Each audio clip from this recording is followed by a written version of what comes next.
said? That's awesome. Yeah. Okay. I'd like to call this meeting to order. Everyone rise to the Pledge of Allegiance. I pledge allegiance to the flag of the United States of America and to the republic for which it stands, one nation, under God, indivisible, with liberty and justice for all.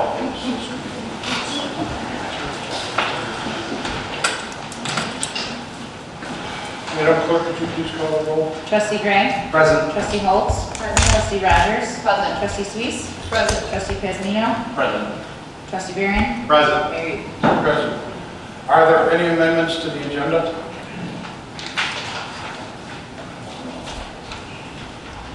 Okay. Is there a motion to approve the minutes from June 26, 2019 Village Board meeting? So moved. Second. Great.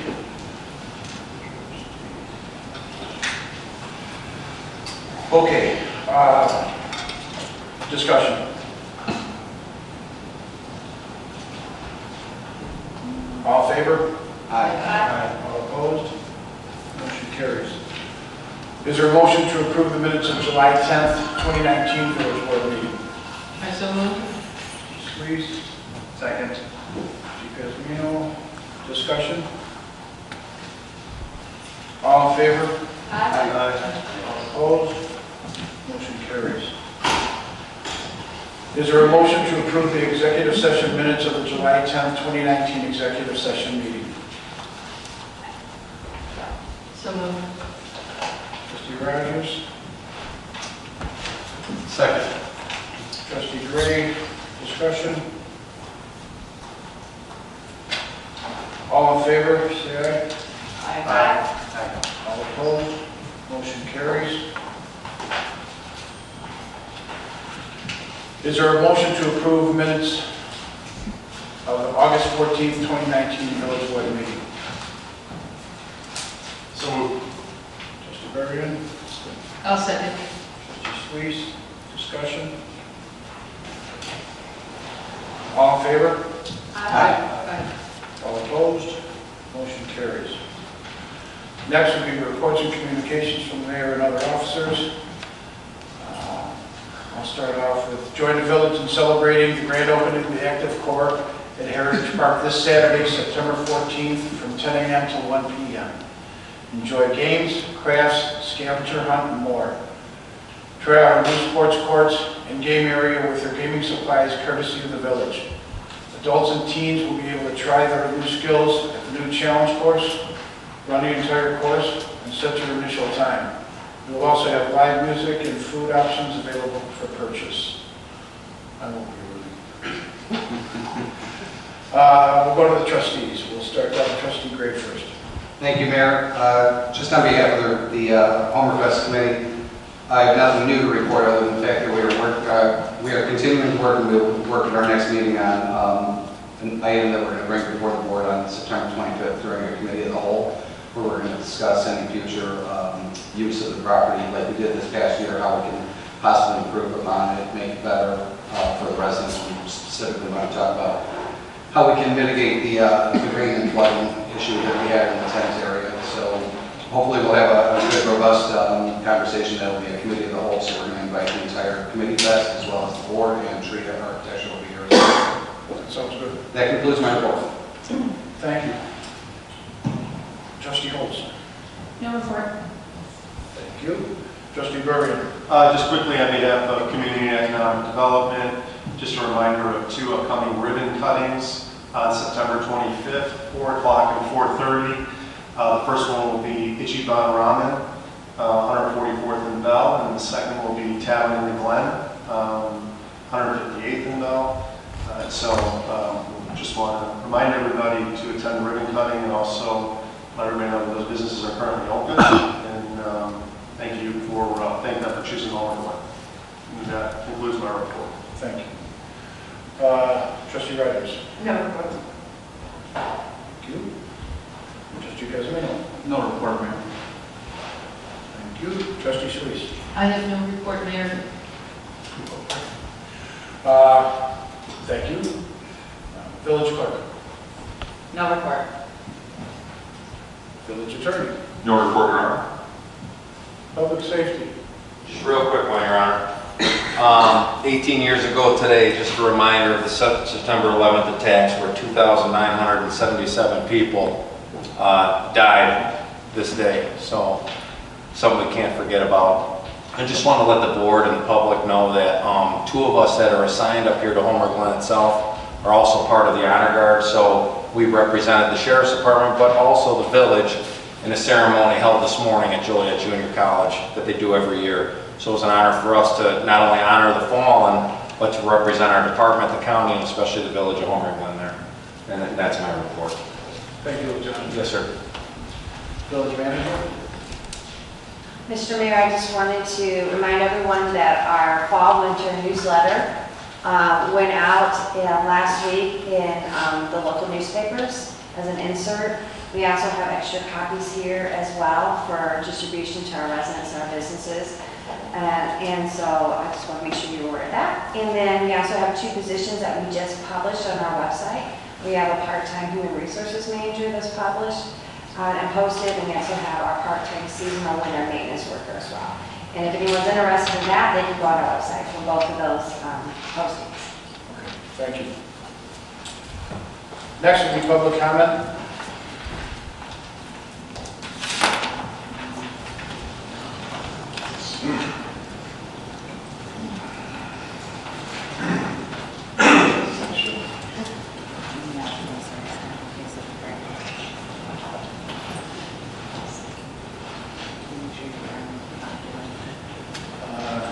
Tom and Bev Petratus, did you both want to speak, or?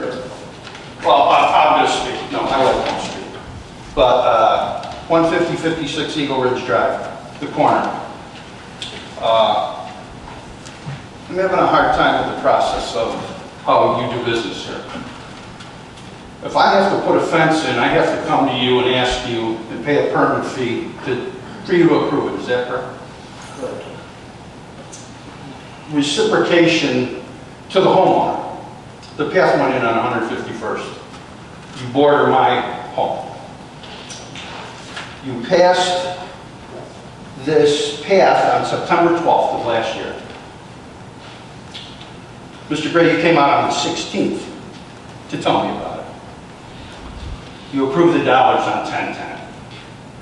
The problem I have, why wasn't there a public hearing on it? Why? I guess what I'm getting at is, why wasn't I notified?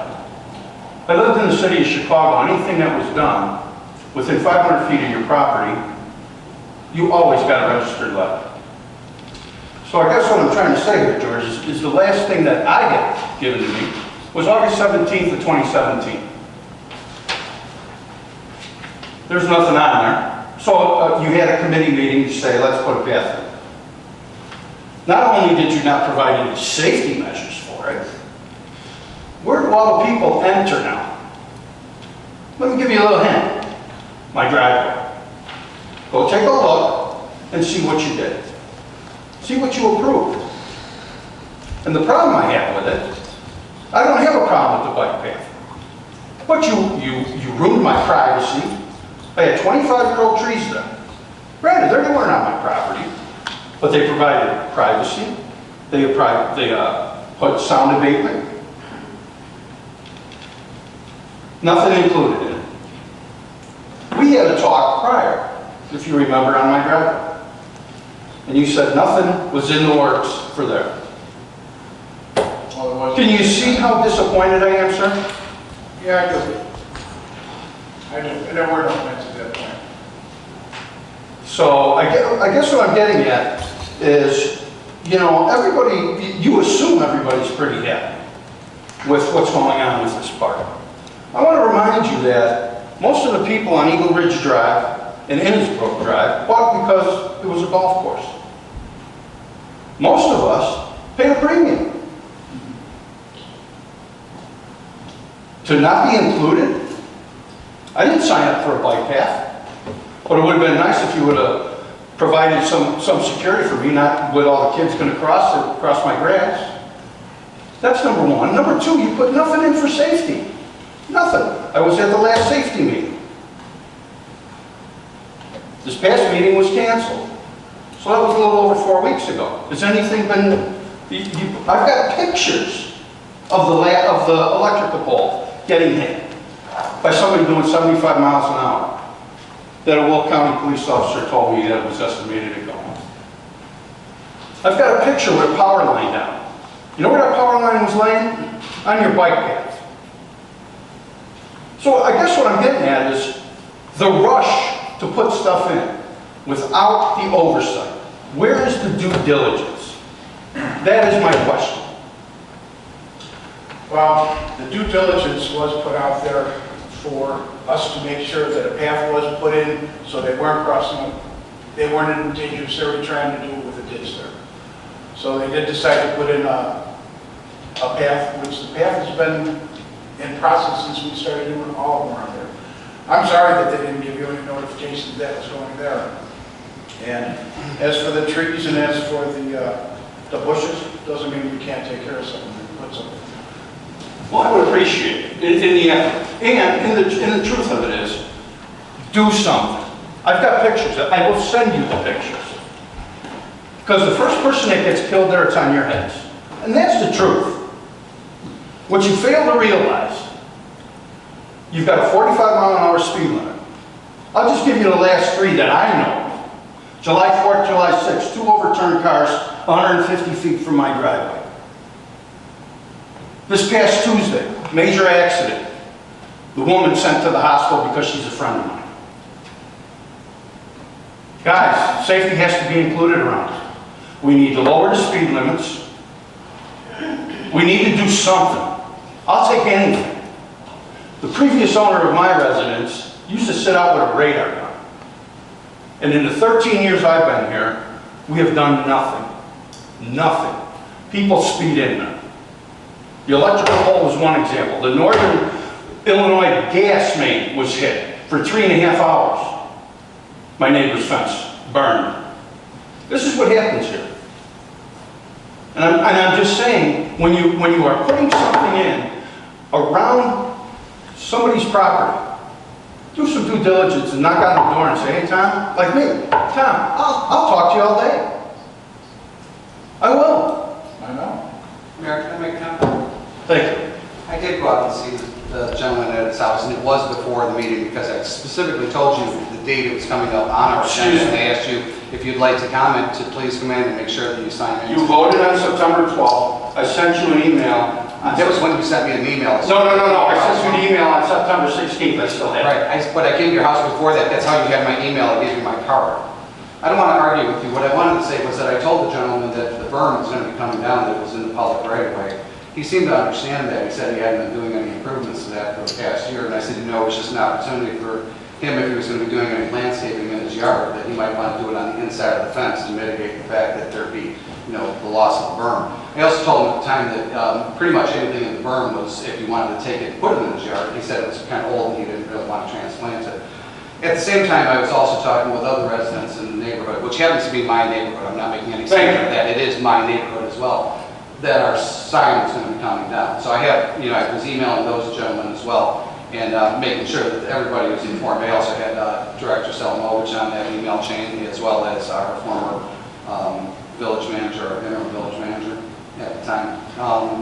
When I went out there, though, there was ample opportunity to like I said, to let everybody know and come forward and say, hey, if you want to make public comment, we're going to be talking about this. That never materialized. When was the comment supposed to be made, sir? Pardon? When? You didn't say nothing to the fact of that. I told you it was going to be on our agenda. I have got proof of an email I sent to you on the 16th, sir. Yes. The 16th. It's public comment. It's not an argument back and forth. So I just wanted to address the fact that the timeline is questionable to begin with, because I was out there before our vote, and actually we didn't even vote at that meeting. We only brought it under advisement, I believe, at that meeting. We actually voted at a subsequent meeting to approve that. So. And I do remember the discussion on the signs because they thought they were going to lose it. So, but there too, I don't know the specific dates. That was on the 26th, because I read it today. The 16th, though, we did not vote to approve the paths. We talked about the... No, the 16th was a Sunday when you came out to talk to me. I'm correcting the record. The 12th is when you went into executive session to do whatever you did to put this path in. We don't do that in executive session. Yeah, well, it's in your minutes. No, that's not what happened. It's in your minutes, I wrote it down. So that's where we differ. They can't approve it in the executive session, that has to be approved. Okay, well then, I went and looked over every meeting that you have on your website, and nothing is in there. When you approved it. The only thing in there is is on the 10th, that the 95, short of $10,000 to approve for the payment. That's what was in there.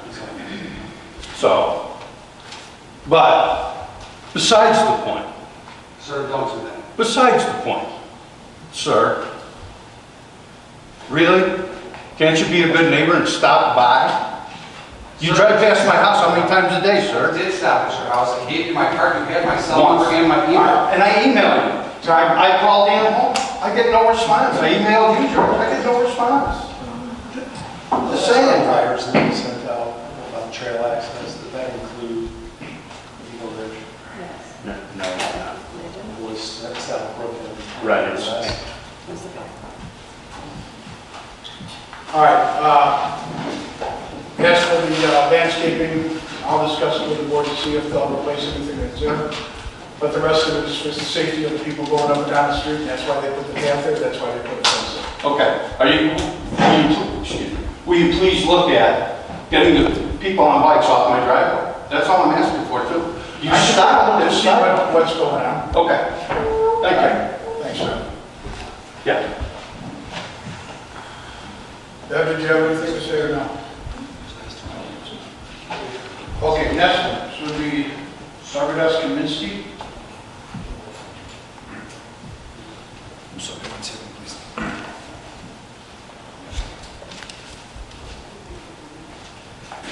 Again, good evening, ladies and gentlemen.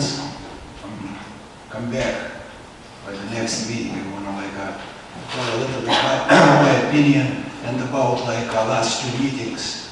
We have recorded minutes. Can you hear me? Yep.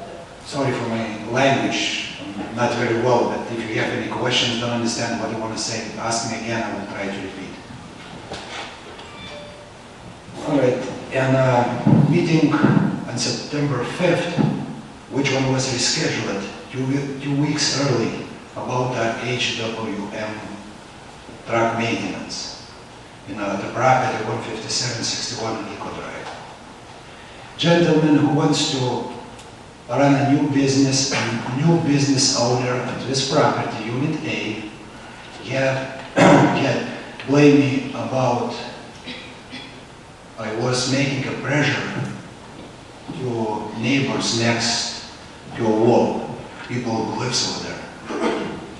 I went to apologize to people if I made any, something bad to them.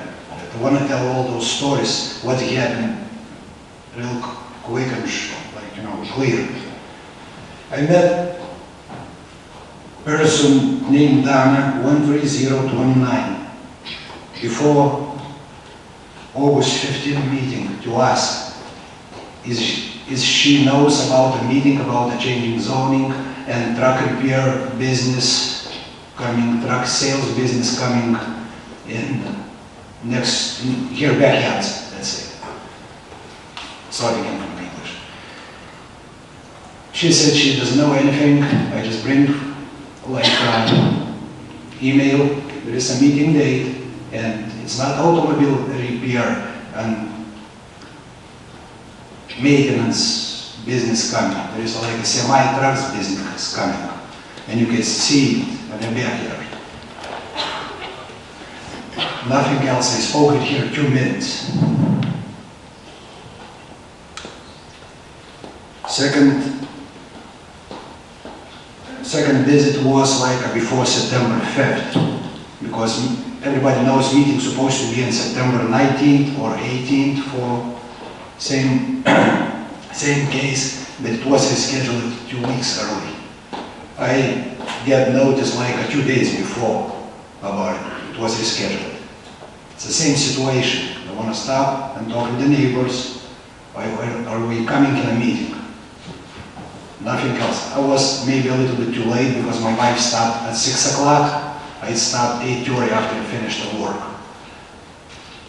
Door was open, lights was on. I never stepped in a house or something. I just knocked on the door. I asked, "Do you know it's a meeting?" She said, "No, I don't know." She took a paper from me. It's done. And if you listen minutes on the September 5th meeting, guy was blaming me, lying about all situations. Next visit was 13019 to Granberg, to next. It's 4 houses next to it. I saw this person one time for 2 minutes. She's my client. I just give it like a notice. Meeting is on August 15th. That's it. Never saw that people again. 13035 Bramble Road. I never met those people because we never home. 13043, I don't know this gentleman's name. I talked with him, same thing. Do you know about a meeting? Coming new business, new owner of a business and a property. He's going to do truck repairs, truck sales. You want to join a meeting? That's it. And he starts asking me questions. What kind of business? What is it like? How Dan Pugh doing? Because he knows Dan Pugh Senior. He said Dan Pugh Senior died 2 years ago. Conversation was about 5 minutes. And he said, "Oh yeah, it's like a lot of trouble with that. I don't want to have anymore those trucks, like smoke going from diesel trucks, everything. I want to go and complain to a village." That's it. Nothing else. I said, "Sir." Oh, I said, I cannot be in a meeting. I want to give you a letter with my complaints. I said, "I cannot take any letters. You can go in a meeting and leave it or give it to your neighbors." Next day, this gentleman coming to my shop and telling me a story. He said, "After you start giving to me information, I want to go speak with Mr. Luigi in the village to leave a complaint about, I don't like that, I don't want to see this, because we have the same situation a long time ago. Falling fence, mess around, smoke from the trucks, because trucks is idling, in the winter time is idling all night when it's cold." And he starts telling me a story after like visiting Mr. Luigi with the complaints. Less like in 2 hours, Mr. Hyder, new owner of a business, shows up by his door, knowing his name, last name, knocking on the door and talking with his wife. He's a very good guy, he's very quiet, he does very nice business, you will never heard anything about it. And I would like to village board to ask those neighbors, if it's possible, maybe it's not possible, come back to next meeting on September 25th, because everybody talking, everything is recorded. You repeat everything, what we really think about it, without the pressure. And the first meeting, Heider mentioned how those people came in over here. I just tried to say it's a public meeting and everybody's supposed to get notices. And I asked like a few neighbors around our business, because we're friends, 13 years in the business, we communicate each other. And no one receives any mails or notifications. And that small sign, 1 feet by 12 inches by 18 inches, I believe it's like, it's nothing for special use permit request and announcement about the meetings. Mr. Mayor, I'm going to interrupt you. You've been addressing the board for over 10 minutes. I'm the village manager. I spoke to your wife on the phone as well last week. Oh, I'm sorry. Are you saying like a lady, Katie? Carrie, yes. Carrie, oh, I'm So your public comment should be limited to 3 minutes. No. And you've been over. I'm sorry. Please don't. You're stopping me to talk. Yeah. Okay, sir, she said you have 3 minutes of public comment, 3. So I'm going to make some clarifications to the village board so they understand what this gentleman is talking about. There is a pending special use approval that is going through the public hearing process, which the board is aware of. They have been in planning commission for the last 2 meetings of the planning commission. All the public notifications required by state law were met. So the notifications were made, the legal notices were made, the signs were made. We have verified that those things have done. So the things that he's accusing the petitioner or my staff of doing is not accurate. Secondly, there are some personal conflicts between this gentleman and the petitioner. I would like to talk about the Please. principal. She speaks. Yes, if I may, Mayor, sir, with all due respect, you have to let her finish, okay? They will give you your due time, but let her speak. Okay? Thank you. So my staff has been extremely accommodating to listen and meet with this gentleman and his wife to talk about the concerns they have. There's a zoning issue and there's a property maintenance issue. And actually the property maintenance issue is separate from the zoning case that is currently still going through the public hearing process. That decision on that special use that the petitioner has requested of the existing business that's operating, which is a neighbor to this gentleman, will be before you on September 25th for a final vote for the village board. That would be the appropriate time to have this discussion, not under a 3-minute limit of public comment tonight. And that way also the petitioner will be present there as well to be able to answer any questions that the village board has. And this will be before the planning commission.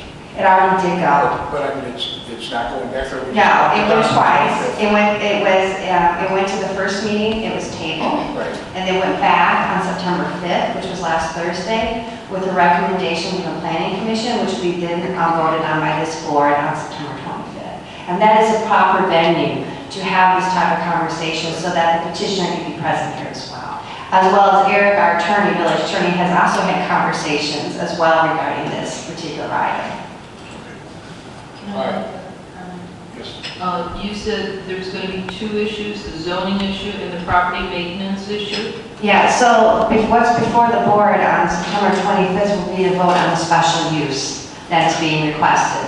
There is a separate issue. We received a zoning complaint, not a zoning complaint, a property maintenance complaint on some of the things that were happening out there on this particular piece of property. Some of them were legitimate.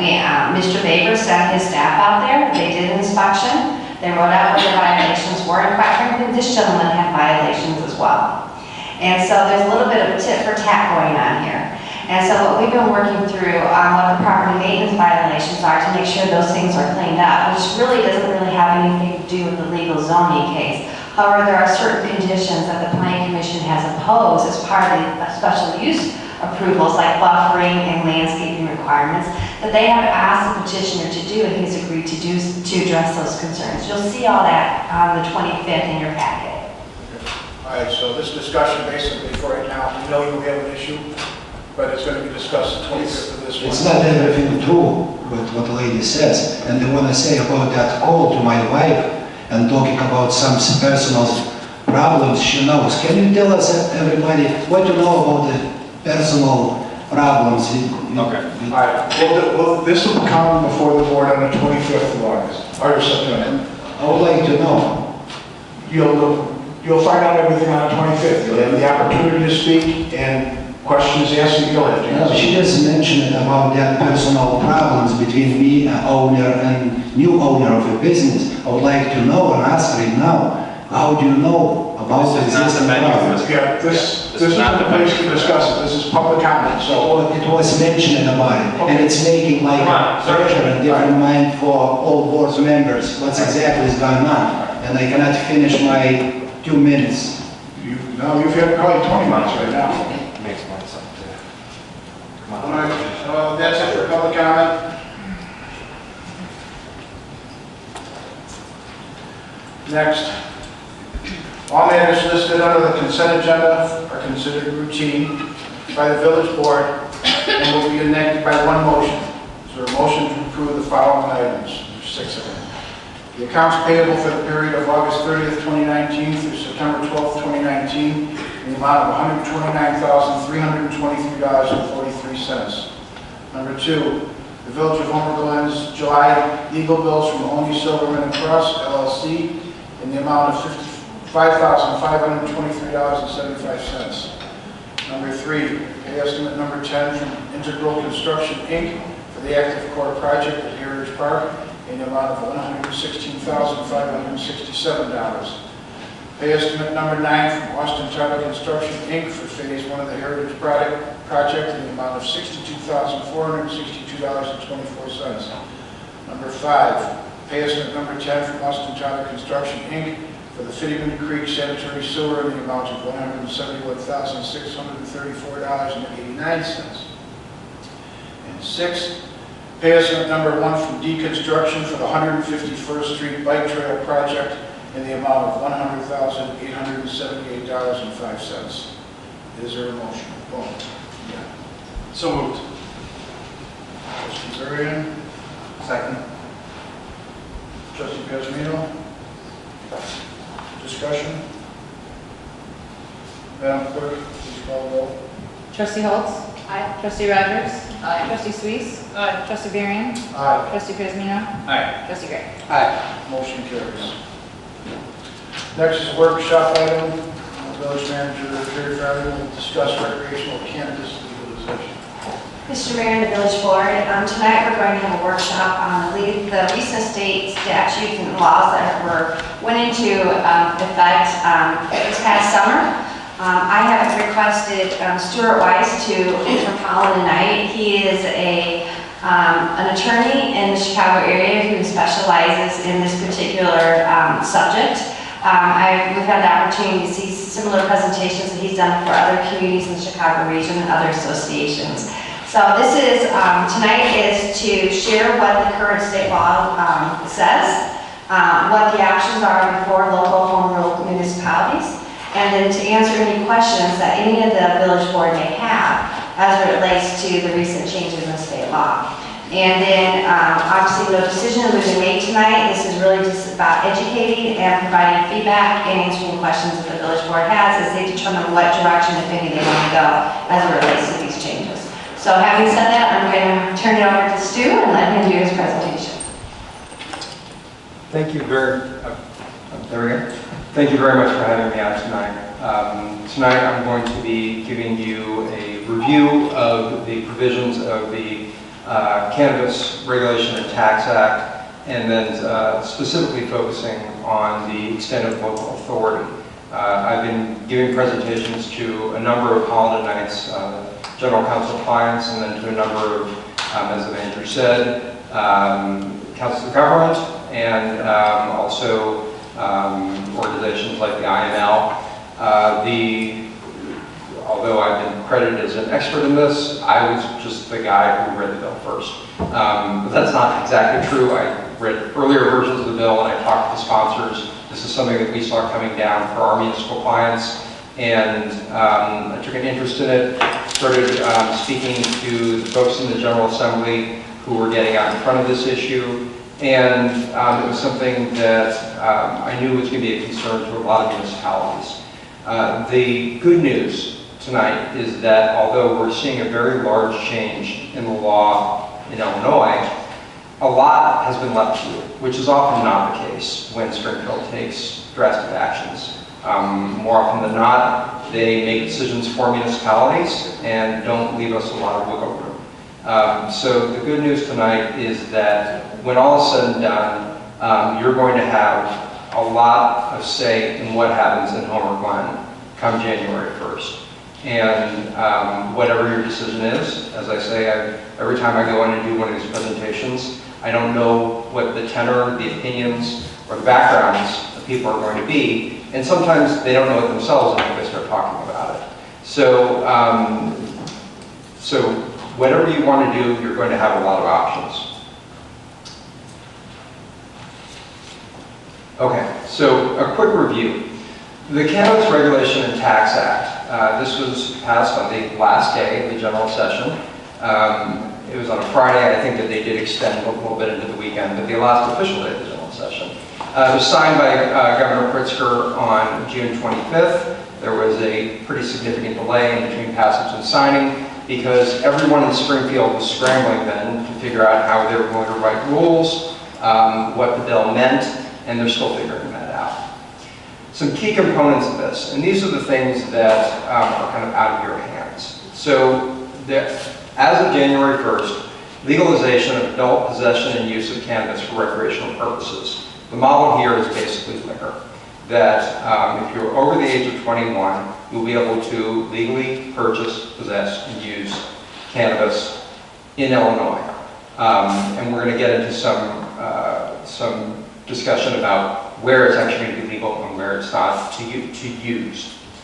There's going to be a rapid but controlled expansion of cultivation centers and dispensaries. So there are currently 56 retail locations in Illinois where persons who are participating in the medical cannabis program can buy cannabis. That is going to expand, probably not as fast as some of the legislative sponsors had originally hoped. There are a lot of communities that are preemptively getting out ahead of this and saying that they would like to either wait and see or they would not like to have this in their communities. And as we talk about, that's completely within their power. But there are communities that are welcoming this. So you are going to see an expansion beyond those 56 existing dispensaries. There's going to be new types of cannabis businesses. Craft growers, which are a smaller, kind of a smaller operation that will be actually growing the product. Processors, infusers, and transporters. These are different components of the supply chain of an industry that has a surprising variety of product. If there's a way to consume something, cannabis has been turned into it. Everything from vape pens, which are obviously in the news themselves, to edibles like gummies, chocolates, cookies. And so there's a lot of, I guess we can call it ingenuity in how the product is actually being packaged. Transporters, there will be specific transportation companies that will be handling the movement of this product around the state. There's going to be a whole raft of state and local taxation. There's some other aspects to it, including the mass expungement of minor violations of the Cannabis Control Act. If someone has on a criminal record a possession charge of under 30 grams or some equivalent misdemeanor charges, they will have the opportunity to have those expunged. That's something that really doesn't impact you guys. That's going to be handled at the state level through the ISP and then through counties, state's attorneys. Another aspect that is kind of important to talk about is that the medical cannabis law was also amended at the end of the general session, and it is expanding the number of qualifying conditions. Illinois has had access to medical cannabis since 2013.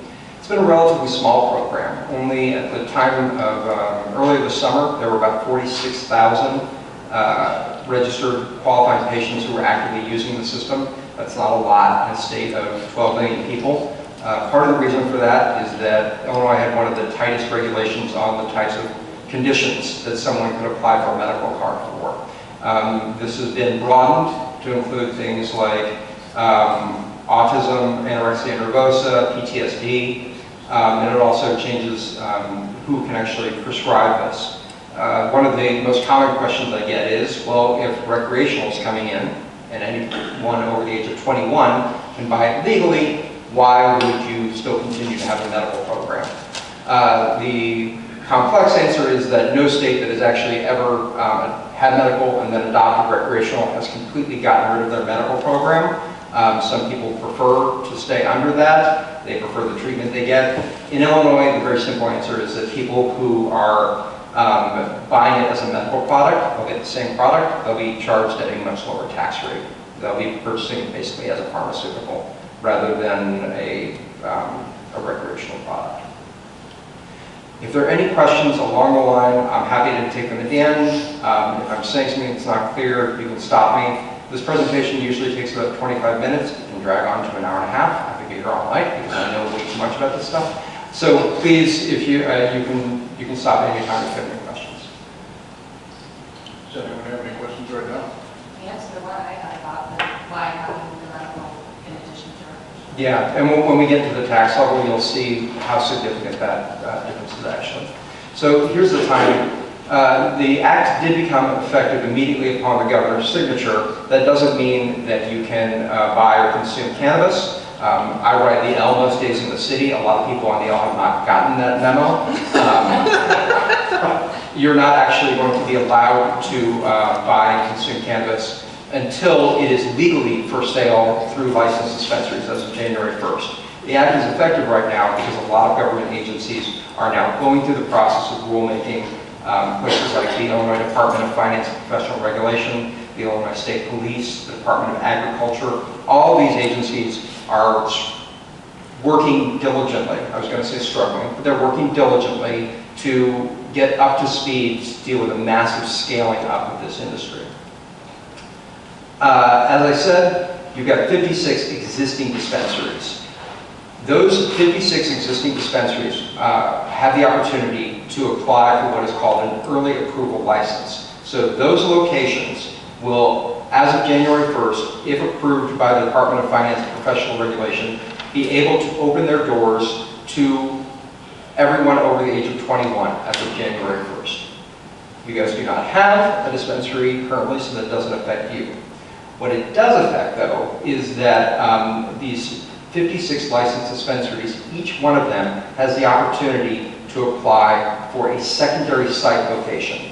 And what that means is these businesses are known by the state, they're licensed, they're monitored and regulated by the state, and the state is entrusting that those dispensaries know how to do this business, so they'll be able to open up a second location somewhere within the same Bureau of Labor Statistics area, which I assume you guys are still in the Chicago, Naperville, Elgin BLS. If you're not, then okay, yeah. So any of the probably about 2/3 of those 56 are in that BLS could conceivably locate anywhere within there and could come knocking on the door of your community development department. So the potential day one retail market is 112 dispensaries statewide. The narrowing of communities that are welcoming this calls into question whether that number will actually be hit. Nevertheless, after that, there's going to be a whole other wave of licenses that will be issued by the Department of Finance and Professional Regulation. 75 to be issued in 2020. Those will be conditional licenses where the state looks at them, says you look like a legitimate business, we've reviewed your security plans, we've reviewed your financing, we've reviewed your inventory control knowledge, and you have 180 days now to go out and find a location. So that's another group of potential licensees who may be looking to locate in Homer Glen. Okay, so I'm going to go through these slides relatively quickly, but there's a lot of information here. I'm going to talk about what's going to be allowed, what's going to be prohibited, what's going to be taxed, and then most importantly, what is left up to local authority. And I know that Homer Glen is a home rule community. All of this, it doesn't really matter because this is granted regardless of home rule status. So what will be allowed? Adult recreation possession and use. There are possession limits as to what a person can go in and buy. Non-residents are only allowed half of these amounts. So if someone is coming from Indiana or Wisconsin or Iowa, they'll only be able to buy half of what an Illinois resident would be able to buy.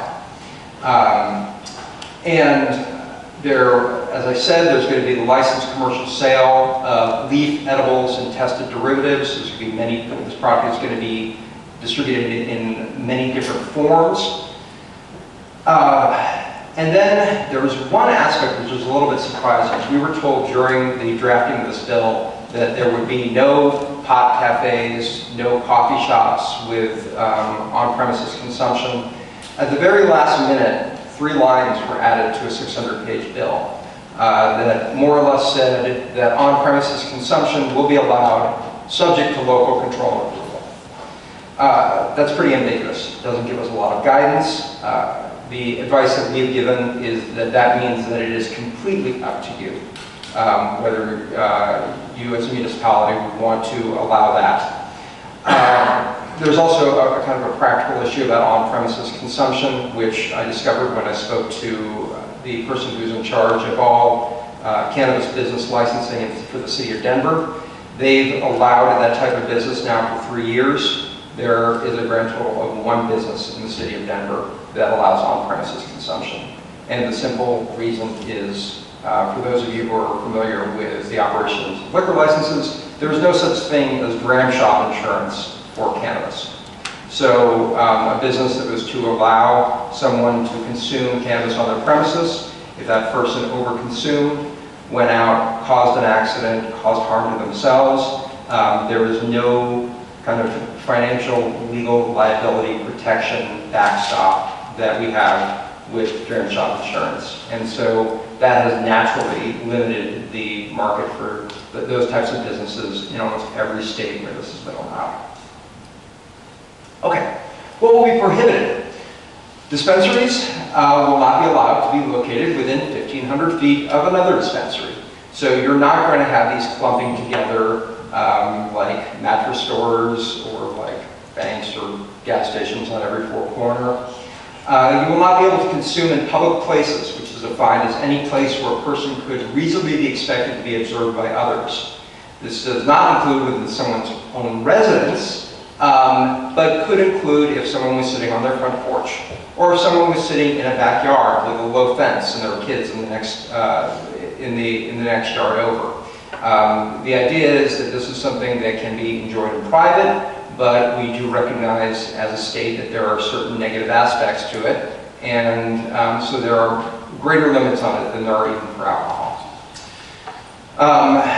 Consumption in close physical proximity to persons under the age of 21. Consumption by smoking, anywhere prohibited by the Smoke-Free Illinois Act.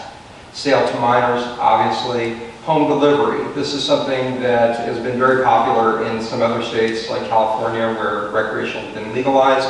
It is not permitted under the Cannabis and Regulation Tax Act, so you will not see cars, little like green Priuses or anything, delivering packages to your friends and neighbors, at least not that. There are also limits on advertising, that you cannot make any medical or health claims, which is kind of funny. I actually visited a dispensary. I don't have a medical card, so I didn't buy anything, but it's a medical dispensary.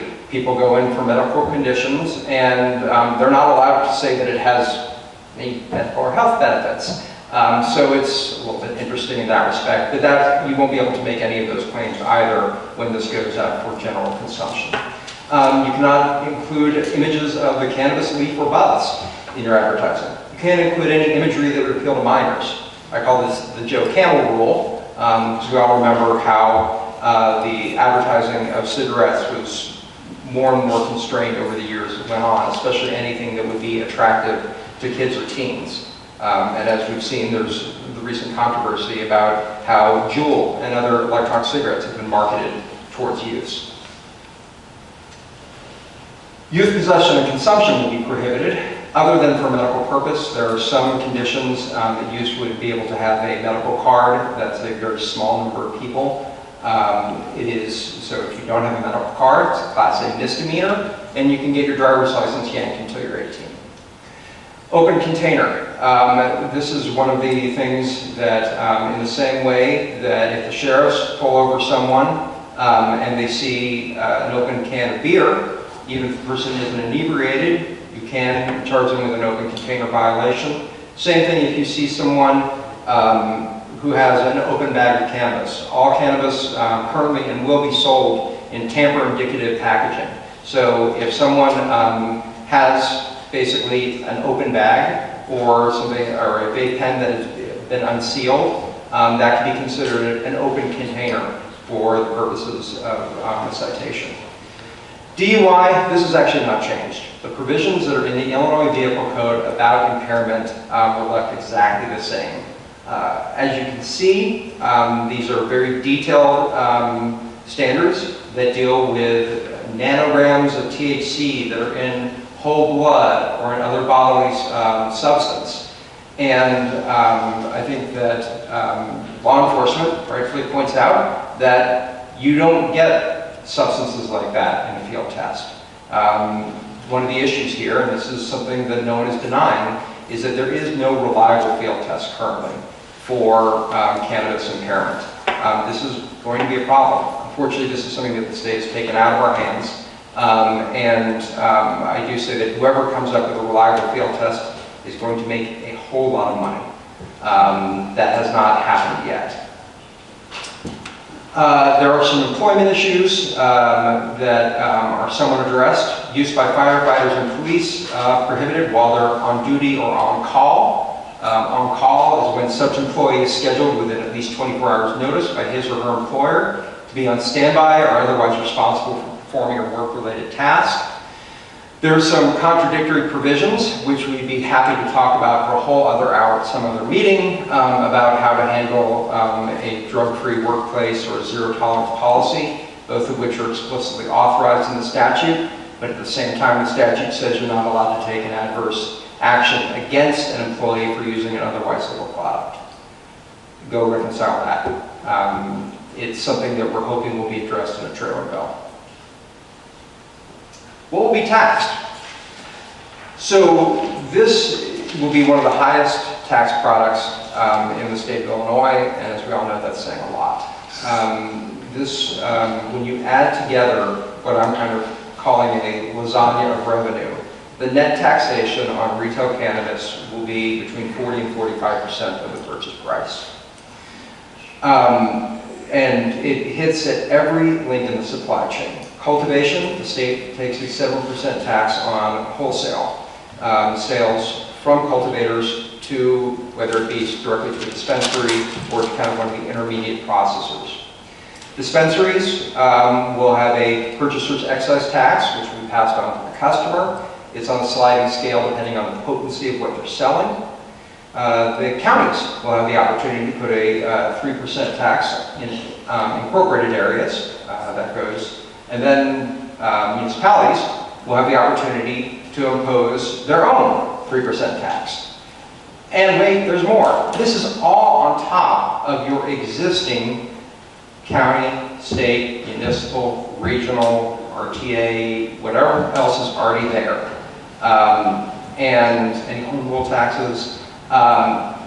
Illinois Department of Revenue will collect all these and remit them back with the same expediency that they give you your other taxes, whatever that happens to be this month. I was asked to bring up one note that there is some confusion in the law about if a community does want to impose its own municipal cannabis retailer's occupation tax. The statute says that you have to adopt it by September for it to be, by June to be imposed by September. Now, by June 1st to be imposed by September 1st. Of course, the law didn't pass until June 25th of this year. So a very literal reading of that language would say that you can impose it by June 1st, 2020, and it will then be imposed by September 1st, 2020. What does that leave a community that wants to have this and sell this? That leaves you without 9 months of potential revenue, including probably some very important first few months sales where there's going to be a lot of excitement behind this product. That's another thing that hopefully will be resolved. The IML has done its best, and we've done our best to confirm what the IML has said, that if this is somehow fixed during the veto session, that a good idea would be, if there's any inkling that your community would be interested in having this type of business in your community, any inkling at all, and you would like to collect tax on that, that you could adopt an ordinance before October 1st that says, if we ever decide to allow this type of business, the sale of recreational cannabis would be charged at a rate of, it's up to 3%. You have to do it in 4% increments, and file it with the DOR. And you could go forward and decide not to allow those types of businesses, but you'd have it on the books. Some communities have chosen to take that route. Others, where this has become a contentious issue, have decided that they would rather hear from the public about whether they want this type. They would rather go through a full public hearing process and not make anything seem like it was a fait accompli. That's a decision that you guys would have to make kind of internally. Okay, where will the revenue go? The first cut of the revenue goes to the regulating state agencies. Agriculture, IDFPR, Department of Revenue, ISP, all their costs get paid first. And we can be a little bit cynical about this. One of the things that for every community that has had a dispensary, when I've called them out in meetings where there's been a bunch of local governments around, I've said, how many of you have dispensaries in your communities? A few hands go up. I said, how many of you have received public safety calls or property maintenance calls or any sort of nuisance calls about those? All the hands go down. This is not my personal endorsement of the cannabis industry. What I think is that for this very small pilot program, that the state has actually done a pretty competent job of regulating these facilities. The big question will be, of course, if this industry scales up to potentially 10 times its current size, can that regulation that is effective, regular, and fair, three things we don't normally put together with our state government, can that scale up and remain as effective, regular, and fair? I think it is a good thing that they're providing a dedicated funds for these agencies to scale up, to hire the people they need. When you compare the Department of Finance Professional Regulation or the ISP, they send someone to a dispensary every 3 to 4 weeks. If you ask a local liquor license holder, when they see someone from the Illinois Liquor Commission, it's about every 2 years. So far, this program has worked. That there's dedicated revenues to keep the state at somewhat fighting weight on this, I think is a good thing. The second tranche of funds will go to supporting the expungement, which some of it will actually come back to local law enforcement to deal with your law enforcement records, and the costs will be associated with that. The remainder, there's a whole list of where it's going to go. For local communities, the most important thing is that 8% will be dedicated to come back to municipalities on a per capita fund, a per capita basis, to fund crime prevention, training, interdiction efforts. This will include being able to purchase technology if a reliable field test comes out, but also to train drug recognition experts. This is really the only way that you can do reliable it's not field testing, but it's similar to when someone does like a DUI screening, asking someone to touch their nose, observing their behaviors. There's law enforcement training specifically for cannabis on this. I have a question for you. Yeah. The 8% for the LGDF and the 25% fund grant to the communities negatively impacted, are those going to be to all communities in the state, or is that only the communities that opt to allow sales? That's evenly distributed. Because the recognition is there, is that someone may buy it one place, but they're not going to just sit there and use it next to where they bought it. Whatever negative impacts there are going to be will cross boundary lines. And so the 8%... Both of those will come back. Yeah, the 25%, there's a whole social equity structure in the bill, which goes to grant programs and other things that is going to be targeted more at communities that have had higher either crime rates, higher incarceration rates due to marijuana prohibition. So the 25%, I don't know if you're going to see that as much in kind of the suburban, exurban areas. We will probably see those much more in kind of the urban areas of the south and west sides of Chicago. But the 8% coming specific law enforcement grants, those are going to be really based on a per capita distribution. Real quick, I had that same question, but secondarily on the LGDF, Yeah. it's restricted on how those dollars can be spent. Yes, that 8%. But if the 3%, if you do impose your own 3%, so okay, this distribution of percentages, that's all from the state imposed taxes.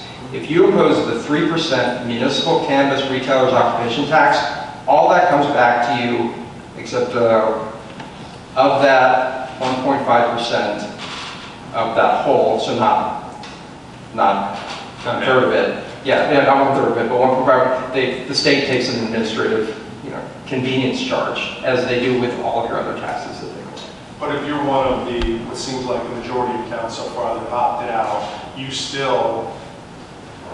you don't opt out of the 8% LGDF. No. But those dollars are restricted? Yes. Okay. Yeah. And then I guess my question on that would be, I'm going to assume it's not built in, this is an 8% add-on to LGDF.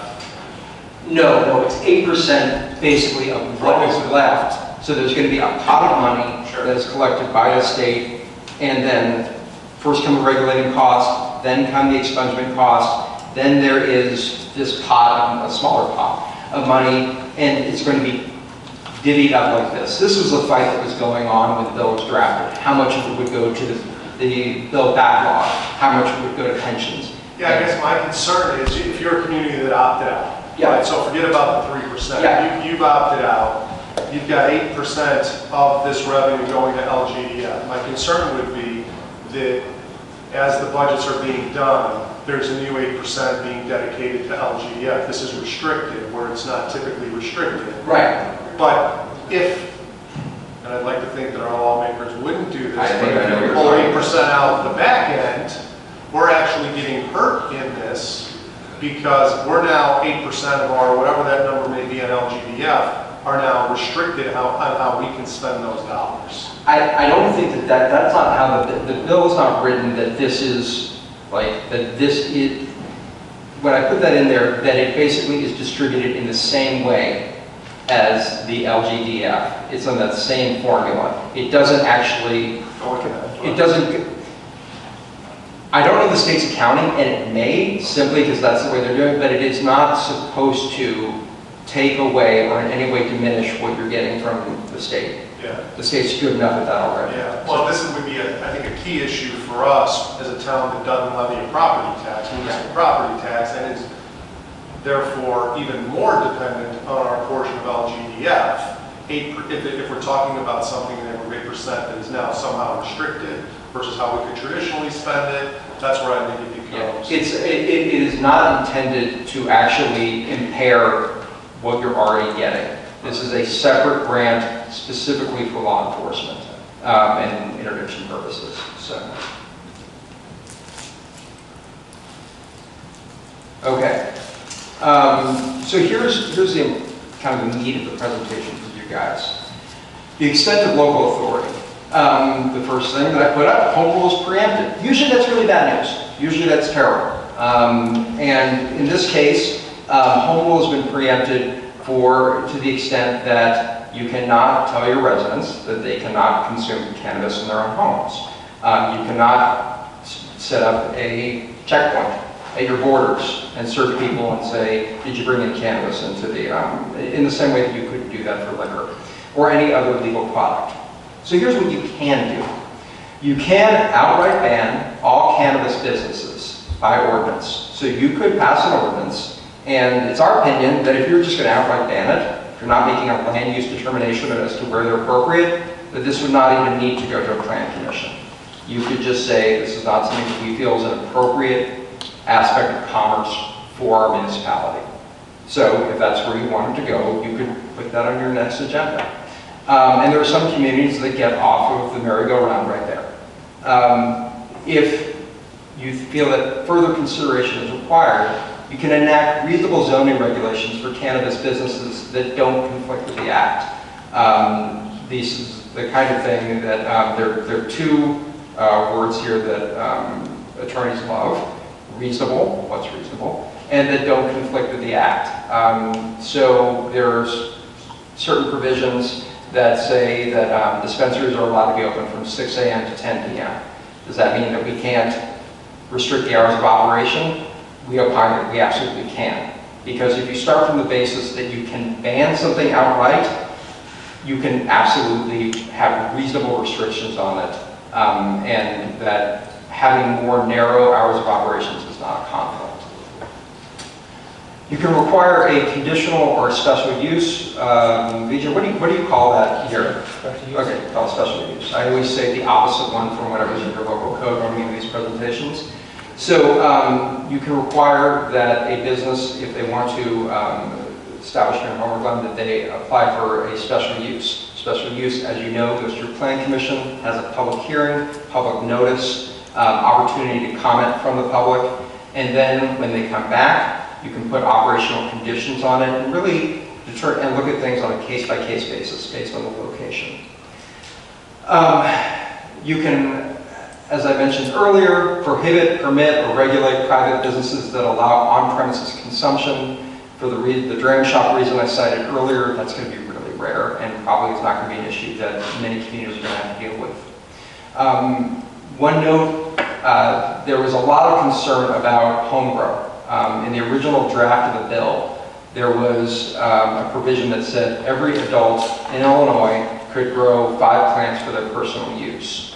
This is something that law enforcement pushed back. I think they're right to do so against this. Home grow has now been limited to persons who are registered qualifying patients in the medical program. So they can have 5 plants in their home, away from public view, not accessible to children, not accessible where someone can just reach through the fence, can't have it behind a chain link fence, where everyone can see it. They can have up to 5 plants. You cannot unreasonably prohibit home grow.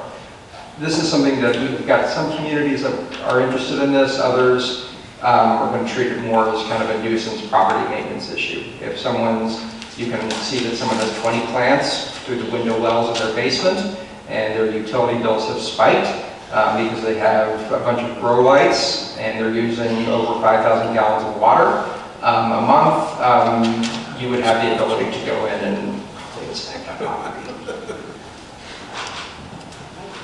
Okay, so the best place to start this discussion, I think, is where you guys are right now. When medical cannabis was introduced in Illinois, the power to prohibit it was actually taken away from you. The idea was that you had to allow dispensaries somewhere in your village. And there was a policy reason behind this, that if medical cannabis was determined to have a health benefit that was supposed to benefit people who were suffering from certain conditions, that there should be a place in every community where possibly this could be located to serve people with qualifying conditions. So every community was required to find a space for this. Cultivation centers were put in as a special use in the I-1 Industrial District. Dispensaries were put in the I-1 Industrial District as well. So did I capture everything there? Okay, good. Right now, this is what your code says. These are the 2 definitions that you have for cannabis facilities. If someone wanted to come in and do a recreational dispensary, as of they got a secondary site license and they wanted to come into your community tomorrow, your planner would look at this and say, I'm sorry, we have a use, it's defined solely as a medical use, serving medical patients. Is that bulletproof protection that would allow you to basically turn anyone away? I feel pretty confident, yes. Could someone, though, try and make a case of it and say, we are a legal retail business, we sell plants, if you allow a forest, we sell edibles, if you allow bakeries, we should be able to come in by right or permitted use as one of those. Is that a case you probably win? Probably. We're counseling all of our clients that sooner than later, you should come up with clear definitions of what you want, whether it be to prohibit, to allow with very specific restrictions. Okay. These are classes of cannabis business establishments that are actually defined in the Act. And before, under medical, there was either dispensaries or cultivation centers. Cultivation centers were giant industrial agricultural boxes that were supposed to be out in fields with huge air conditioners and HVAC systems and a bunch of grow lights. Most of them are downstate or in very rural areas. And you had dispensaries. With the new law, there are new classes, recognizing that this, as a mature industry, will have a supply chain that has a lot of different components to it. So you're going to have your cultivation centers. You have a new class of cultivation businesses called craft growers, think microbreweries. that you're going to have a smaller entrance to the market that could have between 5,000 and 14,000 square feet of growing space, and that could pop up in an industrial park, that could pop up in a vacant grocery store. And some of these would want to co-locate with a dispensary in the same way that you see breweries with tap rooms. Or bottle shops, actually. This would be probably a bottle shop would be a better analogy. You're still going to have dispensaries, which are going to be the retail locations. You're going to have processors, which are going to be, these are more of an industrial use, where the processors take cannabis, use solvents to distill out all the active chemicals, reduce it down to something that's kind of like a resin or some sort of liquid, which is then either sold directly to consumers as a concentrate, or then put into edibles, put into topicals, put into any way someone can consume something, somebody's figuring out how to package it that way. And those are the infusers. The infusers are like commercial kitchens. They're going to be people who are taking this ingredient and putting it into different products. So any place that a commercial kitchen might go in, an infuser might be looking to go. Some communities are looking at, although dispensaries are getting a lot of the attention, communities that have disused industrial spaces, that have office parks with a lot of vacancies, they're looking at processors and infusers as kind of opportunities for entrepreneurial ventures that don't generate any retail traffic, that don't have the kind of the secondary effects that people are scared of. So some communities are actually considering these without considering a dispensary. There are two other classes of cannabis business establishments, testing facilities and transporters. Neither of these actually have or maintain large amounts of cannabis on the premises. A testing facility could be basically like a pharmaceutical testing facility or like an underwriter's laboratory. They basically test for potency. They don't keep huge stocks of cannabis. We don't recommend that that needs to be a separately regulated land use. Transporters, these are going to be licensed van lines that will basically probably armored and secured. I don't think that they will have armed guards on them because you get into federal rules with being able to carry a gun when you have a Schedule I drug in your possession. That's a fine intersection right there. But these are going to be basically van lines. If you have a transporter in your community, it's going to be like a van. It's going to be like a trucking yard. They're not going to have cannabis sitting overnight in the yard. We don't recommend that those need to be sold separately either. So there's a number of other communities. If you pick up any of the local papers, the Trib, the Sun-Times, Daily Herald, what have you, you're seeing meetings just like this that are happening across Illinois. And you're seeing a lot of different outcomes here. And village staff actually took this slide and beefed it up. I didn't have near as many of these, so thank you guys. And you have communities, Naperville, LaGrange Park, Lincolnwood, Bloomingdale, Bolingbrook, Frankfort, Glenview, that either have or are on the precipice of taking official action to opt out. You have a number of communities that are still considering or still going through the public hearing process. Northbrook is leaning towards yes. Oswego leaning towards yes. Glencoe leaning towards yes. Des Plaines leaning towards yes. Highland Park leaning towards no. Libertyville leaning towards no. Clarendon Hills opting out. Skokie, Joliet have approved. Chicago has actually not made a decision. We expect to see their first draft to be coming out to their committee, I think, next week, and they're definitely considering allowing this, and really the question is to what extent. And then we see some other communities that have just had workshops like this so far and have not made any decisions or has engaged in significant discussion. Okay, and just to give you a sample of the communities that are deciding to allow this with regulations, to give you a sense of how diverse this is, Skokie decided to make it a permitted use, but only to allow 2 of these, which is kind of interesting. The law specifically allows communities to regulate the time, place, manner, and number. Normally in zoning, you're not allowed to say, we can only have 5 of these types of businesses. You can't say we can only have 5 nail salons in town. Sorry, we can only have 3 mattress stores. That's not that's usually frowned upon, as your planner will tell you. In this case, you could set a hard cap in the same way that many communities set a hard cap on liquor licenses. Skokie has set a cap of 2 dispensaries, but they're a permitted use in, I think, 2 of their districts, and they built in certain operating conditions. So it's almost like an automatic special permit. You can come in, but you have these extra standards that you need to follow. Displays, which is currently going through, it's one of my clients, and we're going to have a lot of fun. The planning is on board on this one. We're going to be looking at appropriate zoning for every single class that I mentioned to you previously. They will all be classified likely as conditional uses or special uses under displays parlance. They're going to have to figure out what an appropriate numerical cap will be for just about all of these. And then whether distance requirements should be imposed. If you set big enough distance requirements and you zone these narrowly enough, you don't really need to impose a cap because they end up pushing each other out, and you can only have so many.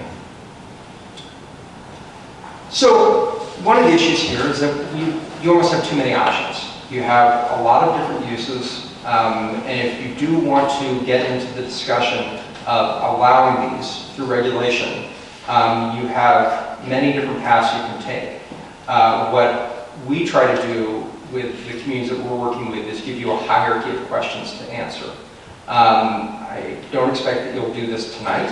You guys can work on this. We're kind of at your disposal as well as you work through this. But to run through how we're thinking about this when we work with our clients is, do you want to allow or prohibit? Simple question. If prohibit, do you want to prohibit all classes or just dispensaries? If you're going to allow, you must determine the appropriate zoning through a public hearing process. You have to figure out what districts they'd be appropriate in, permitted versus special use. What number do you want to put on them? You want to put a separation requirement greater than what's in the 2 statutes. Like I said, dispensaries under state law must be within no less than 1,500 feet of each other.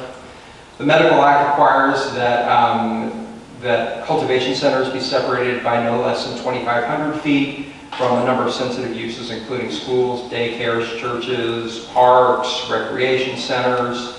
Honestly, these facilities are kind of smelly. It's a very fragrant plant, even when you're not burning it. It just has a very pungent odor. And then the village can also adopt custom distance requirements from the same that you might impose for liquor licenses. From uses like schools, churches. I don't know if that's something that you guys do or if you just follow state law on that. Hours of operation, parking in general. I advise that if you're going to regulate parking, you just look at this, that dispensaries are retail, so use a retail standard. Signage, you can also look at if you have a sign review procedure, forcing these types of businesses to go through a sign or appearance review process. Security and lighting, this is one of the biggest questions that people ask. The statute includes very extensive and detailed restrictions on this, and we expect that there will be state regulations on this as well as the type of cameras that must be included. When I visited a dispensary, there were at least 4 cameras in every room, 1 on each wall, and if there was any sort of kind of break or jog on the wall, there was 1 there, so there was no basically area that wasn't under some type of surveillance. That surveillance is not just closed circuit. It can actually, under law, it must be able to be tapped in through internet feed by an employee of the Department of Finance and Professional Regulation or the ISP. Do I think that either of those departments have someone always watching and just clicking through each of the 56 dispensaries? No, but all those have they're required to store and back up. I believe it's 30 days, it may be less than that, but so the security on these are tighter than what you'd see normally at like a currency exchange. What I'm recommending rather than putting this all on your staff to figure out what kind of security would be appropriate, I recommend that if someone comes in for a special or conditional use, you ask the business to submit all the application materials that they're giving to the state. That you just say, whatever binders you dropped off with the state to get your license, we need a copy of all that. And if we need more, we have a right to get it. On-premises consumption and social use, already talked about this. This is something that's really not going to be impacting a lot of local communities. And then the question of imposing a retailer's occupation tax, and talked about the possible deadline, theoretically, that could be happening on October 1st. I just threw a lot at you. I don't know, how the board wants to proceed from here. I'm available for any questions that you might have.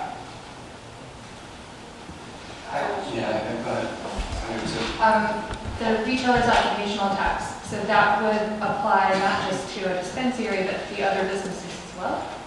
No, so it's the other dispensaries that are the other kind of links in the supply chain.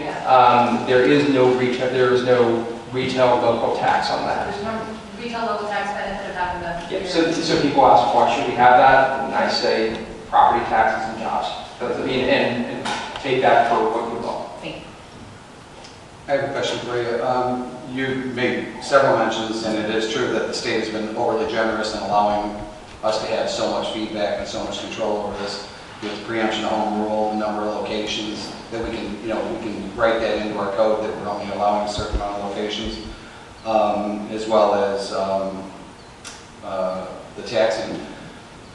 My question is, and you might not know the answer to this, but it's, if the state doesn't get the initial influx of desire from the municipalities, is it possible they're going to come back later on and they're going to stand on top of us and say, you know what, we are not going to allow you to only limit it to 2 locations in a municipality, or we're going to allow, if you decide to pass something that says we're not going to allow retail sales, but we'd like to get the cultivation and we'd like to get the infusing in here, are they going to come in later on with something similar to what they've allowed for the medical, where they allow them 2 retail licenses and say, you know what, now we're going to allow craft growers 2 licenses, and it doesn't even have to be in a municipality where retail is allowed, since it's so regulated. That would be my fear, is if we went in a direction, and I see some of these other communities that have gone in that direction, where they've either gone an outright ban, or the ones that are lining up saying, we're not really interested in retail sale. The retail sales, obviously, where a line share this taxation is going to come from. And if they get too many in that bucket and not enough in the retail, is the state going to look at that and possibly come back in? So, again, you might not know the answer to that, but everybody else knows that's on my mind. Yeah, I think it's a fair question. That, the state, Illinois is the first state to adopt this through legislative action. Every other state that has adopted recreational cannabis has done it through a ballot referendum. And then the people make a decision, and then the state has to catch up. And they have to create, usually they're given like 6 months to create a whole legal structure. The Illinois legislature decided that it wanted to proceed with this. Would it have made this decision if Illinois' state budget was not in the shape that it's in? We can discuss that counterfactual if you'd like. I don't think that they would. If they don't start seeing the projection, if they don't start seeing the revenue that is being discussed, would they come in and preempt local authority to kind of artificially or kind of juice the market a little bit? I think there'd be a big political cost of doing that. Because when you're seeing opposition to this in places like Naperville, you're seeing people say, people can do what they want, but we don't want it sold in our community. I'm not going to tell my neighbor what to do. And I think that you get a lot of pushback on that. But I don't have a crystal ball either. On the restricting the home growth, or the ability to somewhat restrict that, can you just, we went over that pretty quick, that's something that may affect us one way or another? Yeah. So one of the biggest fears from law enforcement was that in some states where home grow was left completely unrestricted, or even there were some restrictions that were kind of gamed. For instance, I believe it was in Washington, where everyone was allowed 5 plants, but if you didn't use your 5 plants, you could kind of give that credit over to your friend, and his friend could give it to him, and his cousin could give it to him, and suddenly you got 150 plants in somebody's basement.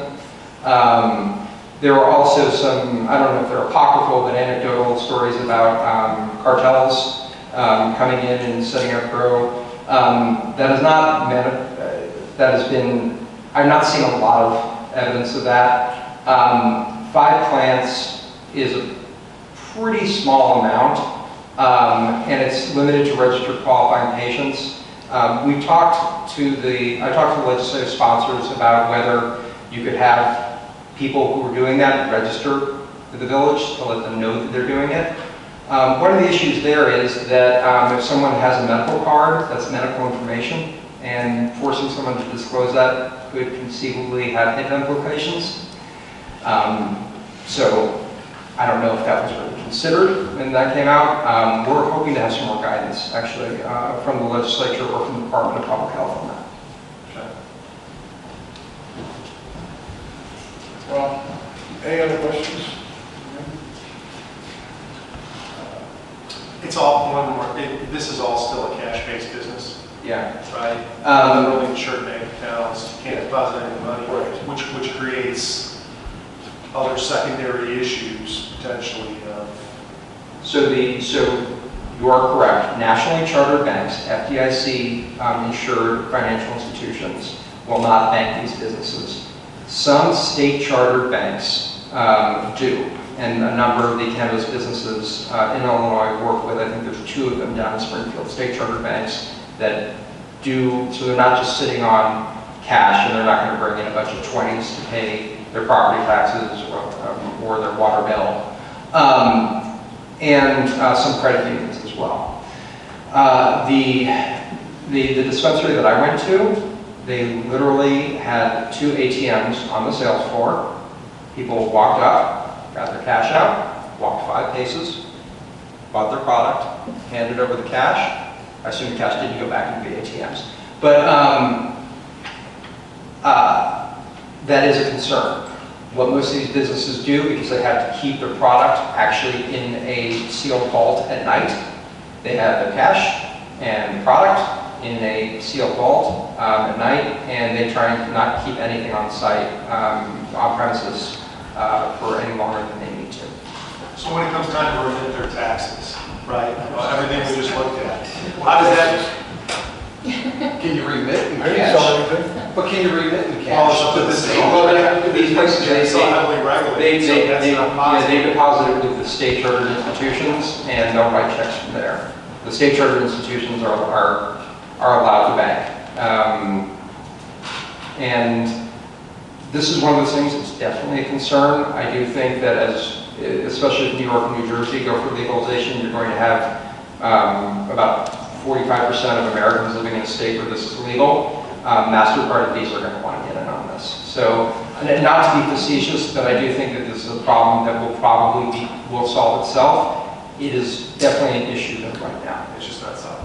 Yes. Yeah. Well, right now, the banks won't even give CBD oil places an ability to charge. Everything has to be cash. Yeah. And CBD is not even really regulated. It's a very strange gray area. So when it comes into the drug end of it, it is going to, in my opinion, it would bring in a lot of problems. You are dealing with a lot of cash, you're dealing with a lot of drugs. I don't know. I'm not a fan of this, especially when I'm reading how they break down the money on this for the state. By the time they get done with everything that they put amounts on, it's going back to the guy that sold them in the first place. And what is it according? Because most of the stuff is going to the state. yeah. So, I mean, the benefit to us is, I think, a lot of headaches. The benefit to the state just depends on how they spend the money once they get it. And the sponsors just came out and gave more guidance to the local municipalities and said, don't be greedy right out of the gate. You might want to wait a few years before you enact your full 3%. After they pile on 40%. I asked my wife, 45 to 40. But they told us, don't be greedy, maybe go for 1% in the first 3 years. But I mean, if you look at the numbers that they had in there, it was 40 to 49% right off the top. And then when they started breaking down the remainder, well, first of all, you don't know what they're going to charge because it says, you know, where will the revenue go? Regulating state agencies, agricultural, ID, FPR, DOR, cost gets paid first. Second, it goes to funds supporting expungement of minor cannabis convictions allocated from the state's attorney and possible law enforcement. Then from there goes remaining 2% DHS, 8% LGCD, 25% to fund program, 10% to the budget stabilization fund, 35% to the general revenue fund. Hell, by the time it's done, there's nothing left for anybody except the state sucked it up and you got the heads. So I mean, to me, it just doesn't make any sense. And if you guys want, I'm not telling you what to do, I'm just telling you that's my opinion on it. If you decided that you want to go with it, I think I would do one of those, let's see. That's the same thing we did with the gaming. And look how bad it is. It keeps trying to get out of hand. And that's something that I don't worry so much about. Most of the people don't win anyhow, so there's not a lot of cash they're walking out with. But when you have this, Yeah, to your point, I've said that all along. The gaming is, I get gaming and I get why it's there, but we get the smallest portion of the money, but we get 100% of the local problems. So if there are problems, they end up in this room and they end up at our feet. We end up with that. Nobody's going down to talk to Speaker Madigan or the governor about a local problem. We get all of the pushback and very little of the money. I think that would be the same thing. Sorry. No. so if I could, No, the only other question I had is, as you're advising clients, is there potential negatives long-term to opting out now? Does it handcuff you? I don't see where it does, right? So I don't see where the incentive is if you don't get in now, other than market-based things. And I think Trustee Gray is probably right. Lots of this money has already been spent and earmarked on infrastructure and budget. And so if this is opted out at the level that it seems to be opted out at, will it be a politically tough thing? Yes, but lots of these dollars are already spent. And they're going to have to come and get the dollars at some point, however they're going to do it. But there's no negative to opting out where you handcuff yourself from a legal standpoint, right? No. Yeah, so there's no risk to that. Yeah. And many of the communities that have opted in are opting in because they literally have businesses knocking on their doors, and specific ones. And so for them, it's not just a theoretical. You are not, under the current structure, in any way bound by a decision to either say that we don't want these, to impose a possible moratorium on these, say you're going to revisit it in 12 months. I think all of those are viable options. Last thing, and I may have missed this, but when we talk about recreational versus medical and taxation, what's that level on the medical? You said it was a drastic difference? Yeah, it's between 40 to 45% if you're a recreational. If I come up to the same counter with my medical card, it's 1.25%. That's different. Yeah. Might be worth a trip to the doctor for some people. Thank you. okay, this was just discussion, so there was no vote on it, but I mean, it's something that we should think about and we should bring it back to the board to say either yes or no. Thank you. Thank you.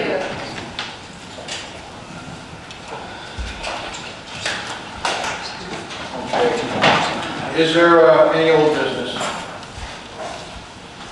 Is there any new business? The next item is executive session. Is there a motion to go into executive session for purposes of discussing executive session minutes, real estate, and pending litigation? So moved. I'll second. Second, Trustee Sweet, Trustee Berry, Trustee Sweet, all in favor? Aye. All opposed?